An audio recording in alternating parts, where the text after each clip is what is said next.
Everybody, I'm Bob Bowman, Editor-in-Chief of Supply Chain Brain, and I want to welcome you to this special presentation on the Smart Factory at Montreal, Believers Made Here, Episode 6 in a series presented by Deloitte. Quick reminder, there will be an audience question and answer session at the end of this presentation. Audience members are encouraged to submit your questions at any time during the presentation by clicking on that Q&A icon at the bottom of your screen. Now, the competitive landscape is evolving at an accelerated pace. Economic fluctuations and global disruptions are significantly impacting distribution. With these and other factors challenging supply chains, warehouse automation is expected to play a key role for organizations striving to remain competitive. So today, we're going to get an inside look at the latest warehouse technologies showcased at the Smart Factory at Montreal.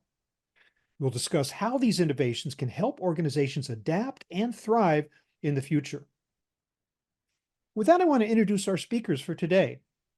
Alan Tolliver is a partner in supply chain network operations, technology, and transformation with Deloitte, leading the firm's logistics and distribution practice in Canada. He has 20 years of experience in supply chain strategy, network design, facility design and implementation, transportation, and corporate transformations in various industries and countries. Alan has experience in operational analysis and procedure development, distribution center design and implementation, and distribution network and optimization. Mitchell Fox is a senior editor in Deloitte Inc.'s supply chain and network operations practice out of Toronto. His work encompasses all facets of supply chain, focusing on distribution and logistics. With more than 20 years of experience, Mitchell's accomplishments include distribution center design, strategic network modeling and optimization, and projects focused on operational improvement and system implementation. Welcome, gentlemen, both of you. Thank you. Before we get into the meat of our presentation, though, we'd like to take a poll of our audience just to find out where you folks are in your technology journey. Here are 4 questions we're posing to you, and we're asking you to choose the one that most applies to you. We'll take a look at those. We'll give you a few seconds when you're done making your choice, and then we'll move on to the presentation. But for now, here are your choices. Again, where are you on your technology journey? Choose one. I'm still in the 1990s. We have a solid conventional setup that includes a WMS and RF guns. We have a mix of automation and conventional processes, or fully automated, it's 2035. So please pick one of those. We'll give you a few seconds to make that decision. It'll be very interesting to see how companies are these days. I'm wondering how many are actually in the year 2025, but we'll find out very soon. But let's wait a moment, and here are the results. Aha! Leading the poll here with 45% of our attendees today, we have a mix of automation and conventional processes. Tied at 27% each, I'm still in the 1990s, whoops, or we have a solid conventional setup that includes a WMS and RF guns. Finally, at a magnificent 0% say they are fully automated, it's 2025. Alan and Mitchell, your observations about this, is this pretty much track with what you see out there in the real world? I think so, and I think that's pretty consistent with the results we get in our annual material handling industry survey and report that we do at Deloitte. We see that our clients are slowly adopting automation technologies, and these technologies are slowly making it into the market, but we have a mixed bag today and a need to manage both humans and robots working together. Well, I hope that we'll be... Go on, Mitchell, you want to chime in there? Yeah, I was going to chime in there. Sorry, apologies. There's certainly interesting results, right? And I think we see the varying stages that organizations are at in their automation journey. And, what stands out to me is the opportunity now. There's opportunities to invest in technology, and I think those opportunities, will help them improve their service levels, reduce costs, and and even enhance their competitiveness in the marketplace. Well, let's hope that what we learned today will help to speed companies on their technology journey. With that, I want to turn it over to Alan for the presentation portion of this webinar. Alan, take it away. Thank you. Thank you. So we're going to begin with a video.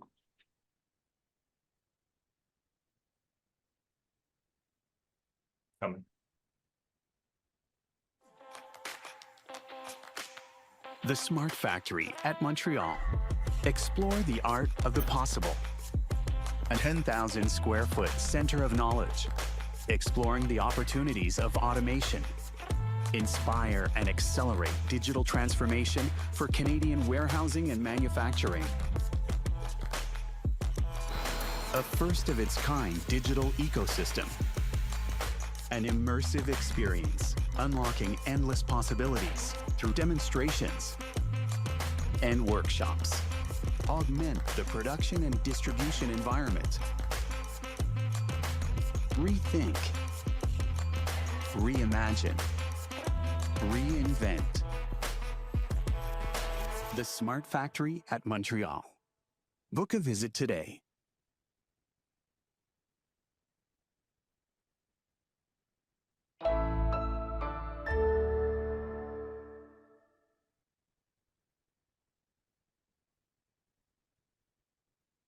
So what is it about the smart warehouse that makes it interesting? Why are we there? What's our purpose? Well, first of all, we're hoping at the smart warehouse to inspire visitors to start thinking about the art of the possible, to inspire them to leave the smart factory and the smart warehouse with new ideas that they can implement in their own operations, and inspire them to think of ways that they could automate their operations in order to deal with several of the labor and cost issues that we're all facing today in our competitive environment. We also want companies to explore the art of the possible and how technology can help them drive change and transformation into the future. So with that, we hope that you'll be able to excel and strengthen your ability to compete in the marketplace.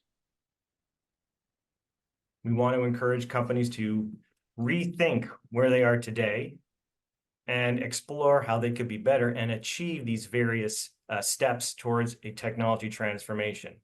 We believe that by giving them exposure to these technologies, that our clients will be able to start rethinking their existing processes in warehouse. And part of our purpose is also education. We hope that we can become a catalyst for education, that we can provide a workshop that folks can use for higher education and do their master's and doctorate degrees in our facility with some of the equipment that we have. So we collaborate with universities in the local area in order to facilitate that.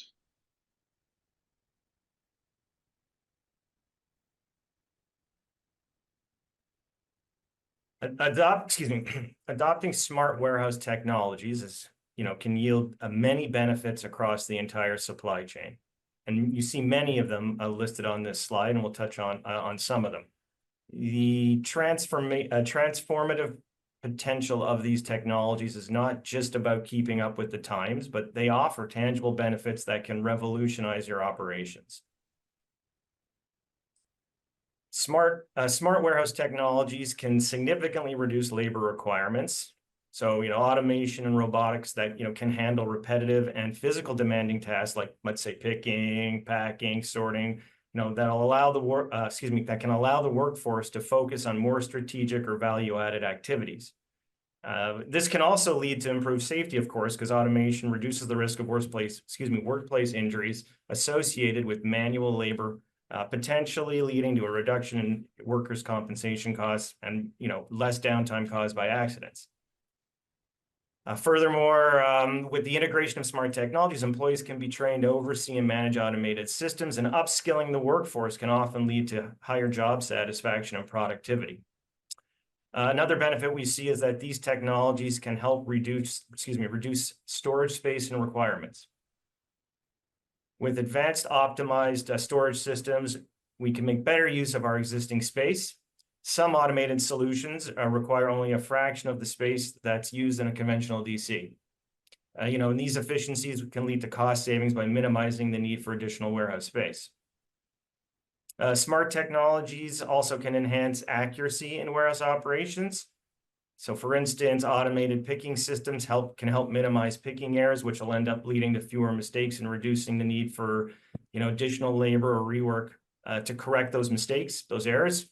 And by reducing these errors, we can get fewer returns and reshipments, which again will cut down on unnecessary warehouse and transportation costs.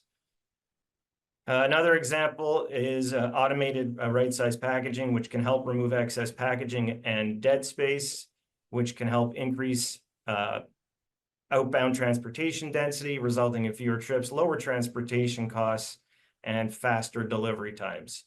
And additionally, it will reduce waste and have a positive impact on environmental sustainability.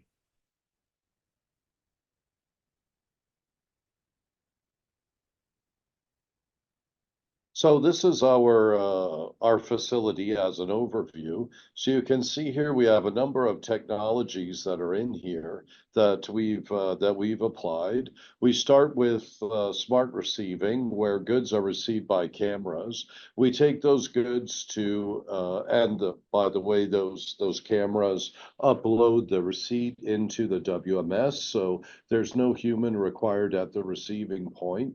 Then those goods are brought to a depalletizing robot, which depalletizes the goods by vision. Every time that robot sees a new pallet, it looks at the pallet and decides how it wants to depalletize it. So we don't have to preload into that robot the configuration of the pallet that is coming.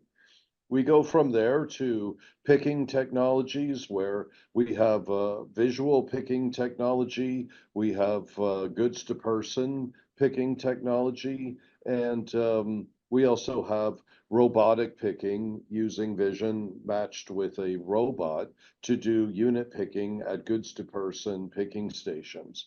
From there, the goods get packed into a right-sized outbound package. Then they flow through the conveyor out to a case palletizing robot and basically end their journey there through the smart warehouse.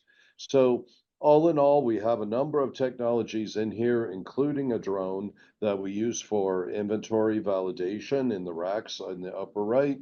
And with these technologies, we're hoping to demonstrate some of the art of the possible that's out there today and generate new ideas in our visitors about how they could maybe improve or apply some of these technologies in their own operations. So now we're going to show a video about AMRs.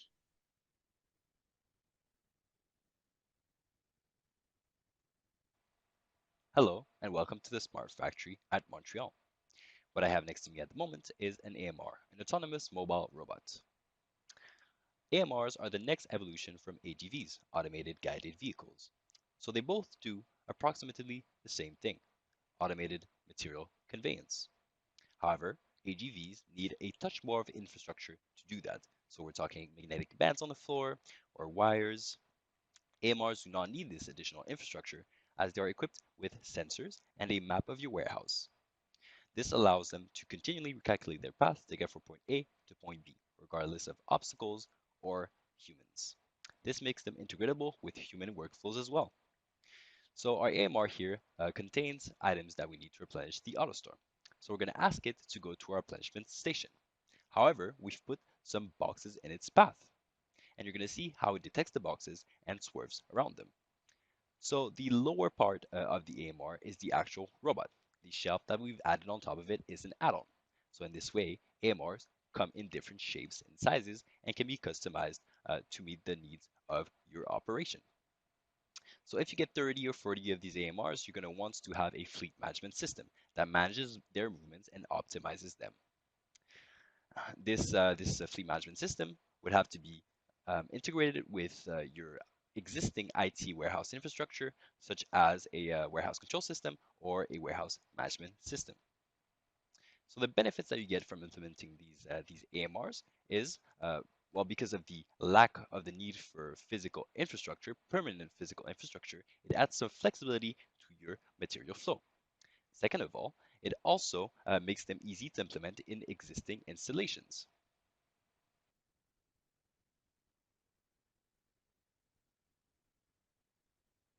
So here's an example of a client that we have that's implementing elevator AMRs at this particular moment. So in this particular application, the client has a field of AMRs with masts that are called elevator AMRs that store totes in racks. And then these totes are brought down and transferred to smaller um, horizontal movement AMRs, which bring those totes to picking stations where goods to person picking activities take place. So today, the client has decided to maintain that as a human goods to person picking station, but has set everything up so that in the future, it could be converted to a robotic goods to person picking station as well. So of course, in the layout, we also have to consider a decant area. We have to worry about integration of uglies with the goods to person picking process for e-com. And we're handling in this operation both e-com and store orders at the same time from the same pick slots and from the same inventory being held in the racks.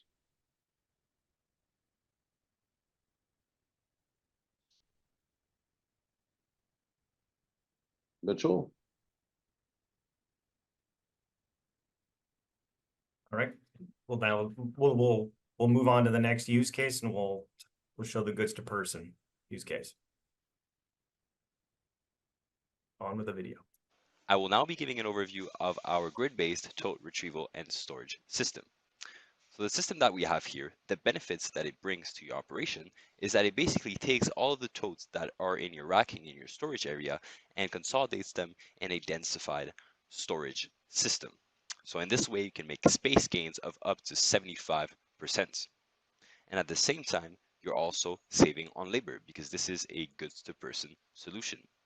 So these totes are brought to the operators, therefore saving time for them as they do not have to go through aisles, retrieve the totes, and bring them to the next step in your warehouse process. So how does this system work? Firstly, you have these totes, which are standardized across the system, inside the system, and they contain different items. So one tote can contain up to 32 different SKUs. So they're containing this structure made up of aluminum beams, which are modular, which means they can be built around pillars, can be expanded or decreased in size. And so you have these robots that navigate on top of the grid to go dig out these bins, these totes. So they'll take one tote, bring it to the side, and dig to get the one that's right for the operator. After that, they'll bring it to a port, to a station, which is the interface of the operator with the system. So at these ports, the operators can do either replenishment or picking. In our case here, we have our picking station with a particular setup. So the setup here would be made by integrators usually. So let's take a look at our picking station. It's very important to note that the, the, the setup of your station is dependent on your business needs. We've chosen to do this, but your business might have other requirements. So here we have a screen which indicates to us the item that we need to pick, as well as a visual indicator, a photo of the item, the number of items that we need to pick, and which compartment of the tote that the item is situated in.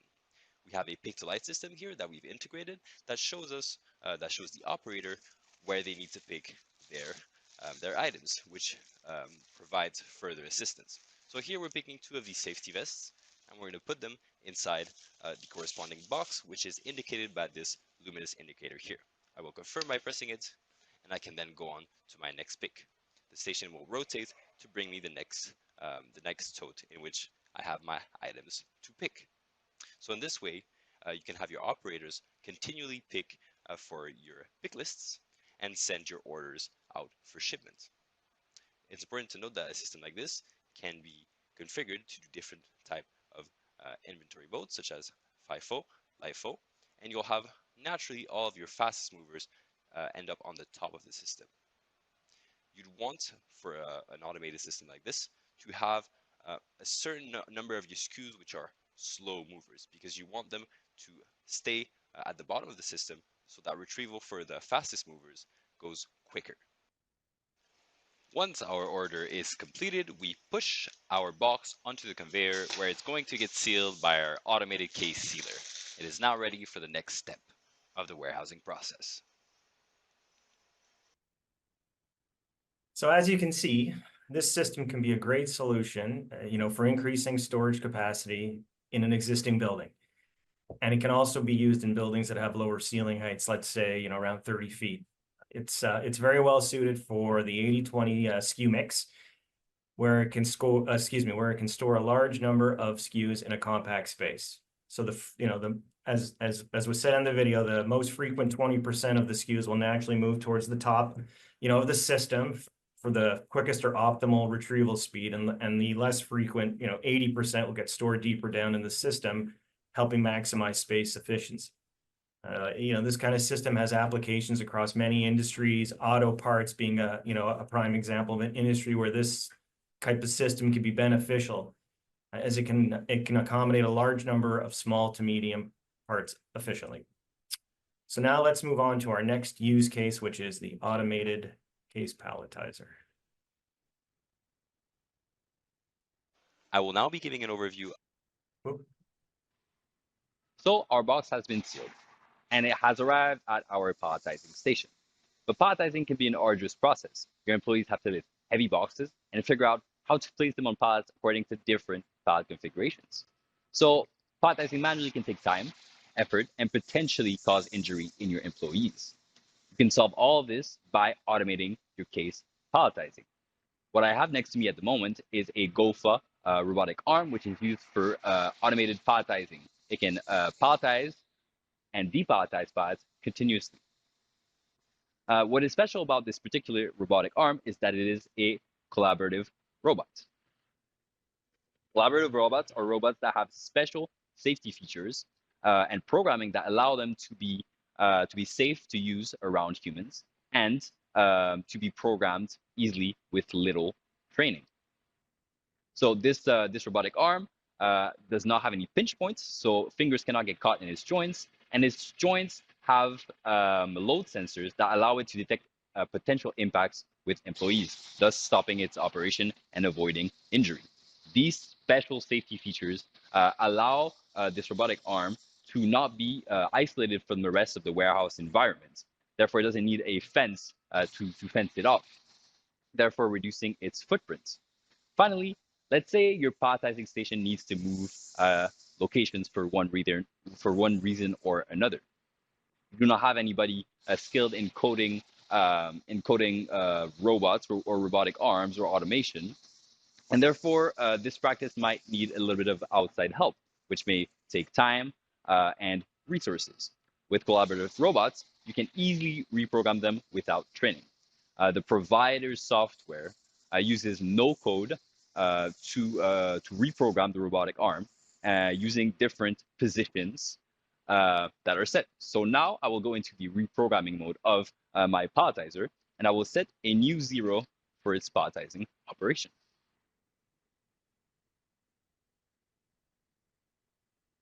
And now I will start the palletizing process once more, and it's going to go to its initial position again and start its operation again. So by using collaborative robots to palletize, not only will you gain in end-of-line productivity, quality of your outbound pallets, and safety of your employees, but you also gain flexibility in terms of your warehouse layout. So as we can see, the collaborative automated case palletizers, as we saw, offer that modern, efficient, and as a safe solution to palletizing challenges. Can drive productivity and cost savings. Right? As you can see, it's smaller than maybe more traditional automated case palletizers, and it doesn't require that fencing and can make sense if your warehouse has limited space, and can be an efficient solution without requiring, significant modifications to the existing layout.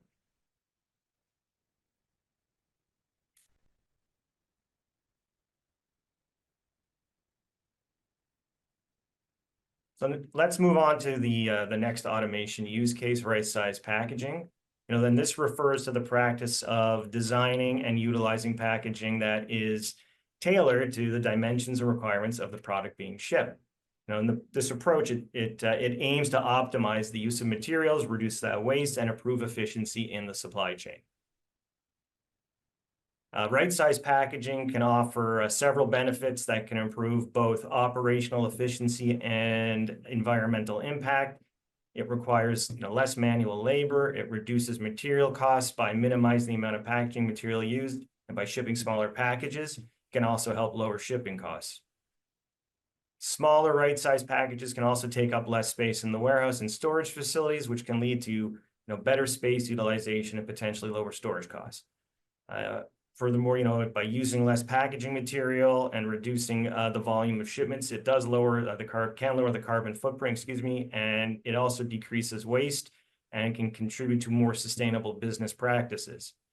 So just as an example, a case study that was done in the auto fulfillment industry, we saw that there was a 38% reduction in the cubic volume on the outgoing shipments, and the savings were around $300K in corrugate, $250,000 in labor, and $1.3 million in freight, just by implementing right-size packaging. So we can see that there's a multitude of benefits, and it could be a valuable strategy, moving forward if you're looking to improve your operations and reduce your environmental, impact. Now we'll go on. We have a video that we will show. Are you often surprised with the amount of void filler or empty space in your shipped packages? This may lead to extra spend on outbound freight, packaging material, but even in damages in your shipped packages. Some companies will order up to 10 different box sizes, which need to be planned, forecasted, and stored.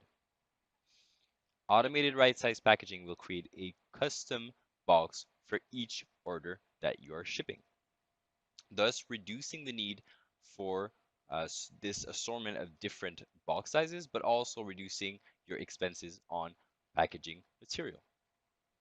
So how does this technology work? The machine that I have behind me is the world's first erected carton creation platform. And it produces right-sized RSC boxes.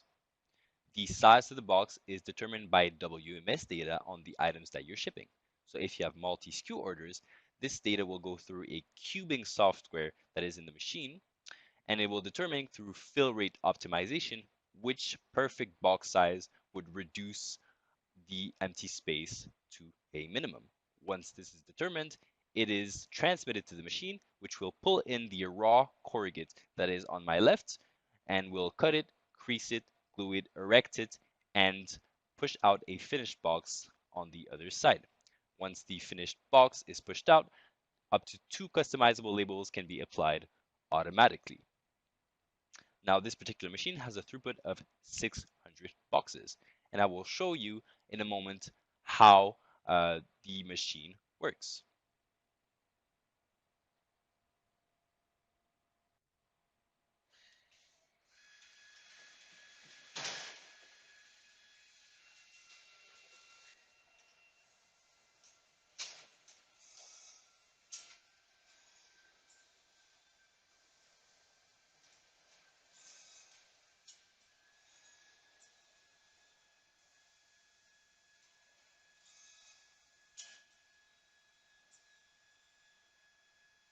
This solution can be integrated with a wide variety of workflows, such as goods to person, pick to cart, etc. By implementing this type of automation, businesses can reduce their box size by 40% or more, which leads to savings on corrugate, void filler, and ultimately shipping costs. But this automation also allows to save on packing related labor expenses, while realizing improvements in throughput and quality. Finally, this solution is eco-friendly and helps businesses thrive towards their ESG goals. Because you're shipping more with less shipments, you're reducing your CO2 footprint. But you are also saving corrugates because you're wasting less carton to make boxes.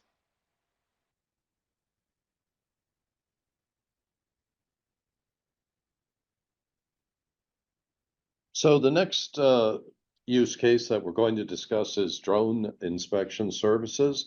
basically drones that can be used for detecting whether a pallet is in a location or not. Drones are not good at looking at the depth inside of a pallet, but they can read labels on pallets and determine if a pallet location is empty or full. So what are some of the capabilities of these drones, which we can show in the smart warehouse?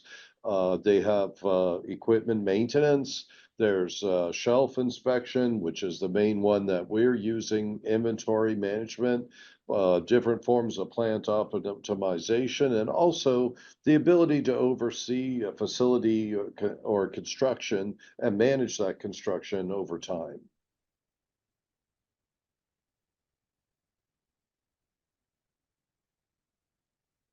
Usually, the main problem with cycle counting is that it takes time, manpower, and usually requires some sections of your warehouse to be closed off. The solution that we present here at the Smart Factory is an autonomous drone to help with the cycle counting process. Essentially, this drone will verify your pallet locations automatically. The drone is equipped with a sonar, a camera, and a barcode scanner, and it will go location by location and do three things. Firstly, it will detect if there is a pallet in the location. Secondly, it will scan the barcode that is stuck onto the pallet if there is one. And thirdly, it will take a picture of the location. To set up for the solution, it's very simple. We only put two ultra-wideband antennas at the start of the racking, nothing more. In our case, we have configured the solution to ask us to verify any ambiguities in pallet locations, such as when a location is not empty, but there is no barcode. So once the route is done, the data is uploaded to the supplier's app, which can be linked to your WMS. The drone has three modes. Blind mode, in which pallet locations are entered into your system. Expected mode, in which the pallet locations are compared with what is in your WMS system, and spot mode. This mode is used to verify single pallet locations. With a solution such as this, not only can you reduce the labor and time spent on doing cycle count, but you can also reduce the stock errors to achieve up to 99.8% accuracy. At this stage, this is still an emerging technology, but there are already over 30 clients using this solution in over 10 countries. And the technology will surely progress over the coming years.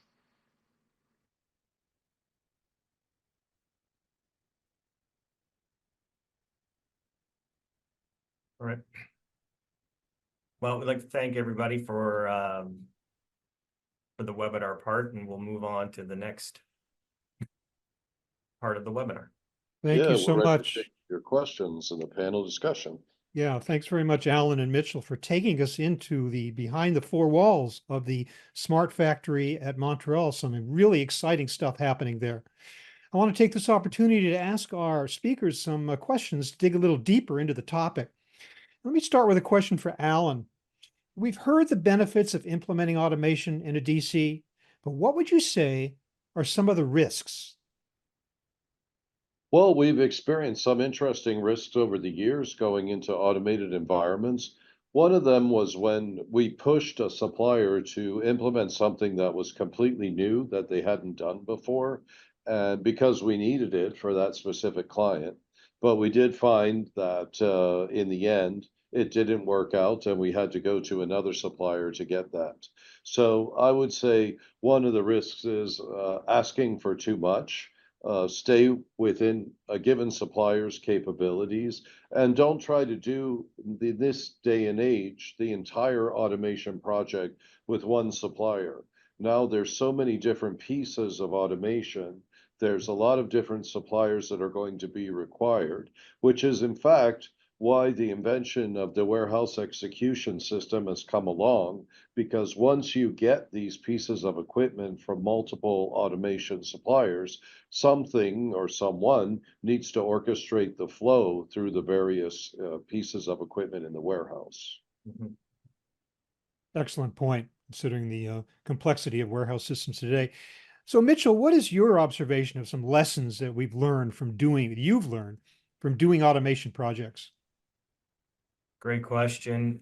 I guess first, maybe from a more technical point of view, I'd say that you lock down those key design parameters and the data. You know, if you make significant change, especially later on in the process, it's going to really have a drastic impact on your solution, right? And so some things you might want to make sure you do is get them all agreed upon, these design parameters, you know, by the business prior to, let's say, issuing any market-facing documentation.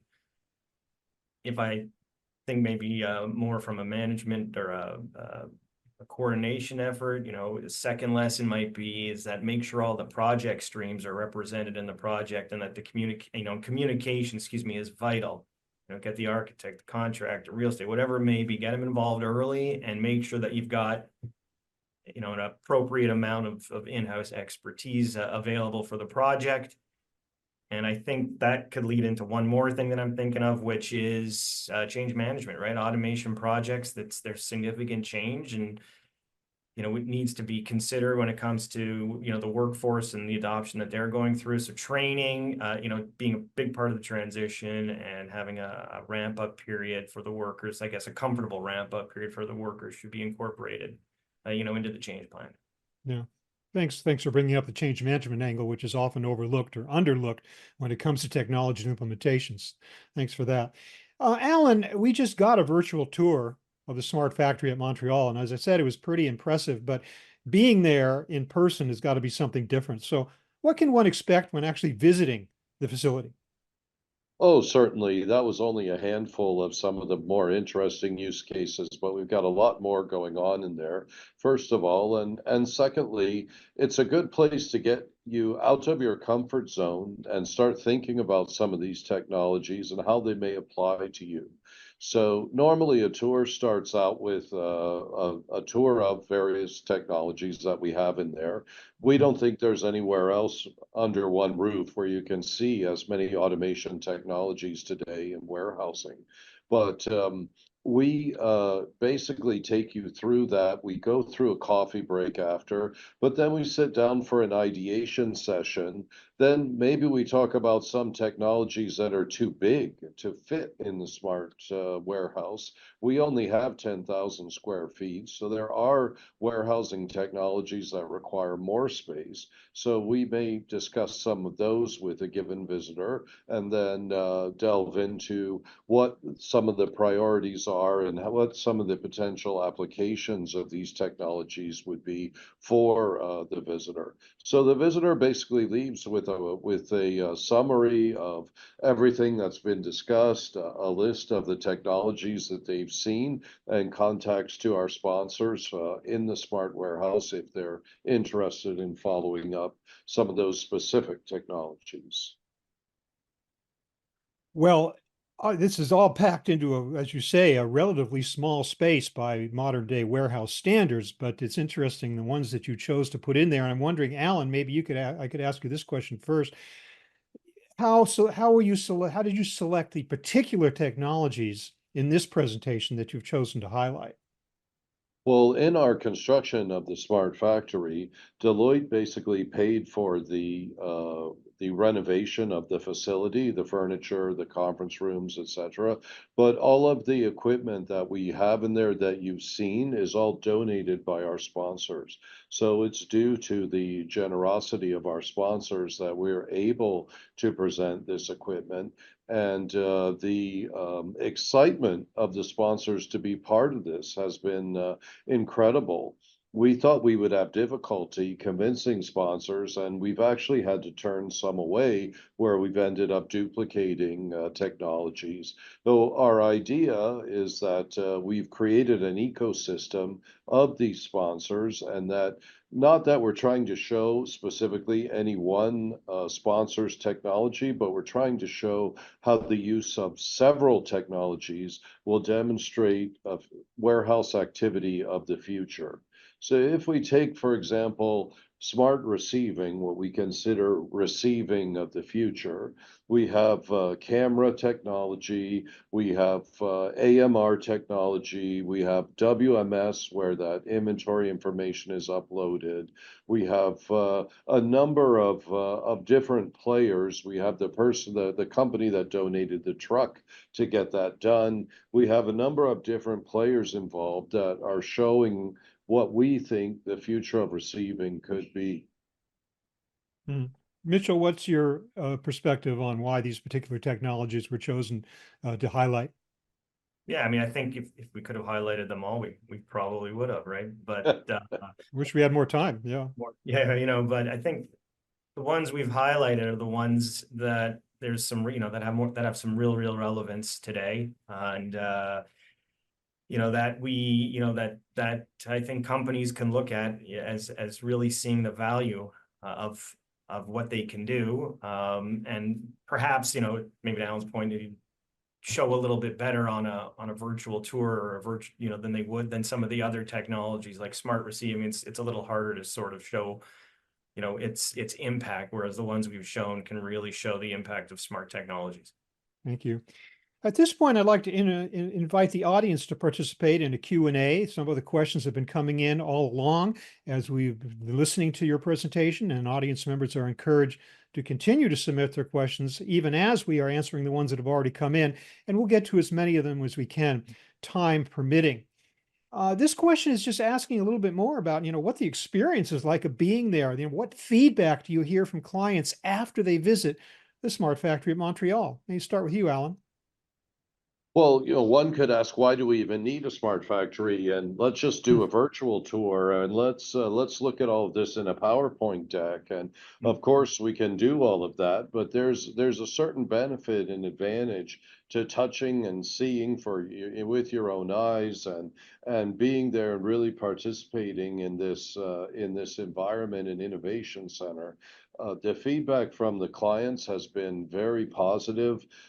They've we've gotten feedback, things like, this has really opened our eyes. Thank you for showing us what your version of the future could be. We've taken away some ideas. Some of our sponsors have gotten calls from the folks that have visited, which just everything reinforces each other. We're all reinforcing each other within the ecosystem that we've established. So it's just become a very positive environment and a way of learning and growing together, and figuring out what the future is going to look like for all of us. Mitchell, what are you hearing? Yeah, I mean, I'm going to echo it, but you know, if I can be blunt, you know, all the feedback I'm getting is they love it. And I think the big thing about having folks come, you know, visit the Smart Factory and seeing all the different technologies is it's a tour, it's a visit for them, right? And you know, if you're doing this through a screen, it's probably a little bit more rigid and a little bit more structured. And when they're in, you know, when they're on site, it's very flexible. We do have a structure we try to follow, but you know, if we've bucketed, you know, 90 minutes for something, you know, to be on the floor, and the client wants to be on the floor for, you know, 120 minutes or 150 minutes, it's really geared towards what their needs are. You know, there's, again, the buyers of technology themselves have to be selective. They can't be purchasing everything all at once. They have to prioritize. I'm wondering, this question is asking, are there any particular automation technologies that are gaining momentum in the marketplace right now? Mitchell?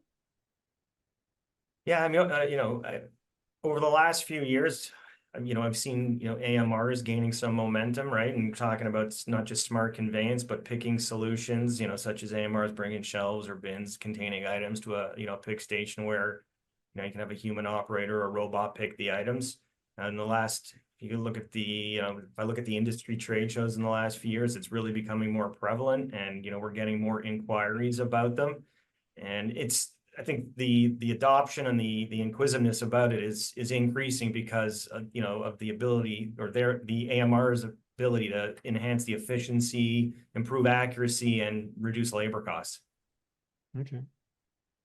What about Deloitte's reaction to this? It is moving into the system integration space, or is that an obvious question because it's been there all along? Alan, could you kind of frame for us where Deloitte fits into this whole picture? Yeah, certainly. Well, we are in the systems integration space. Obviously, we implement all the WMS systems, WES, WCS systems that control these automation technologies, and we also We also integrate the ERPs that ultimately and OMSs that collect customer orders and funnel them down to the warehouse. So from a systems side, we certainly have the support required to do anything that's required here. But cybersecurity has also become an issue, and our visitors are asking about that. We have our own security at the Smart Factory and the Smart Warehouse, so we can show our visitors how we've approached the cybersecurity issue. Of course, in our business, the biggest fear is that somebody shows up and plugs a USB uh, card into a robot, and next thing you know, they have access to your whole network. Right. Mhm. So that's the type of thing that even we need to guard against, and very important today in the security environment. Yeah. The more pervasive the technology gets, the more sophisticated it gets, the more vulnerable, potentially vulnerable it gets as well. A good Right. example. This questioner is asking about what is influencing companies today to investigate or adopt automation in their warehouses. What are some recent market trends that are kind of triggering them to make those moves, Alan? Well, it's labor first and foremost, not Yeah, necessarily the cost of labor, but just the difficulty of finding it.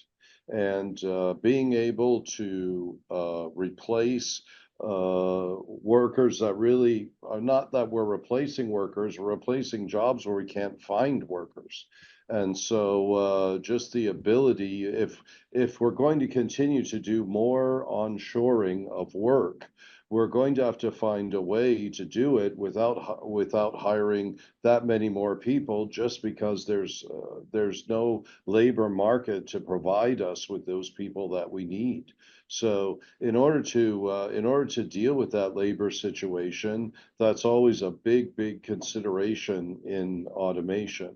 One of our automation clients that's in the grocery business told us that during COVID, when when their business increased by 20%, because in COVID, everybody else's business went down, but the grocery business actually went up.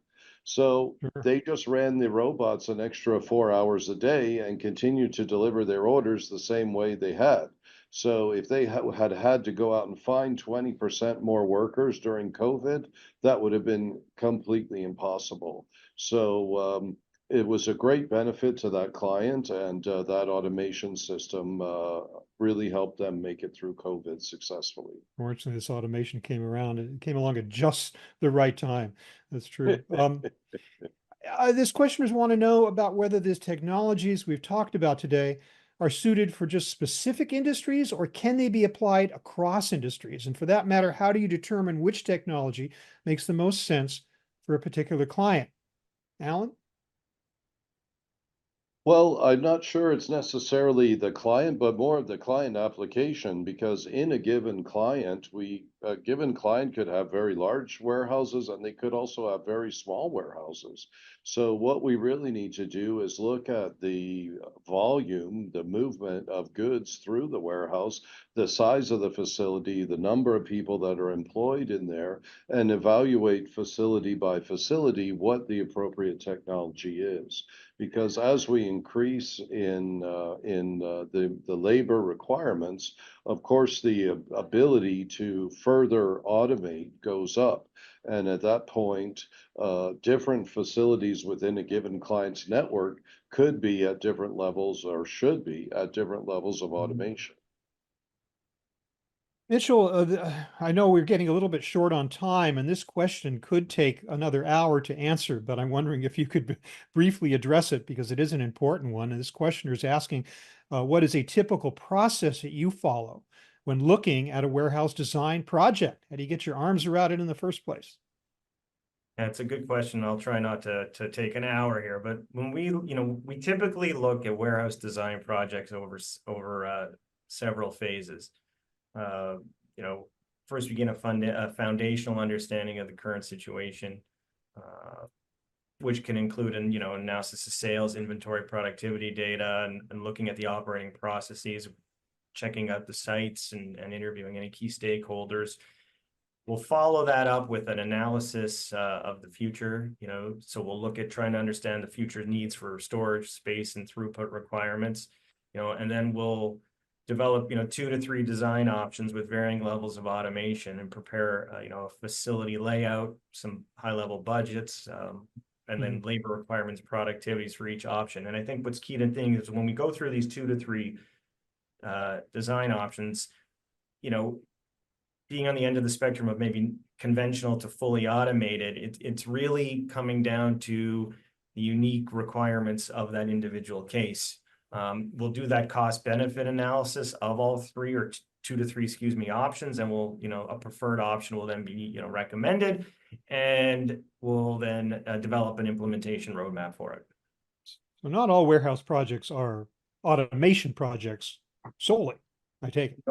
No, not necessarily, right? We actually just finished a project in, you know, in the home decor industry. It was for a conventional DC. You know, the design was racking and lift trucks. So they're not. We really do the evaluation of what makes the most sense.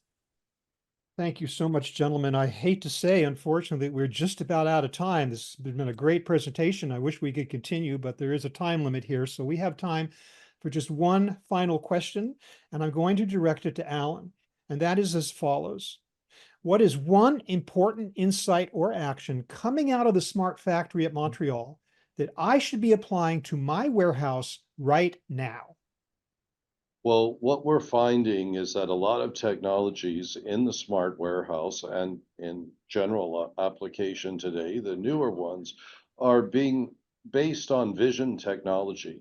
And if you're not out there investigating how vision technology is going to help you in smart receiving, in robotized unit picking, in automated unloading and loading and palletizing and depalletizing. There's so much use of vision out there today that you need to be investigating that and seeing where that could be applicable to you.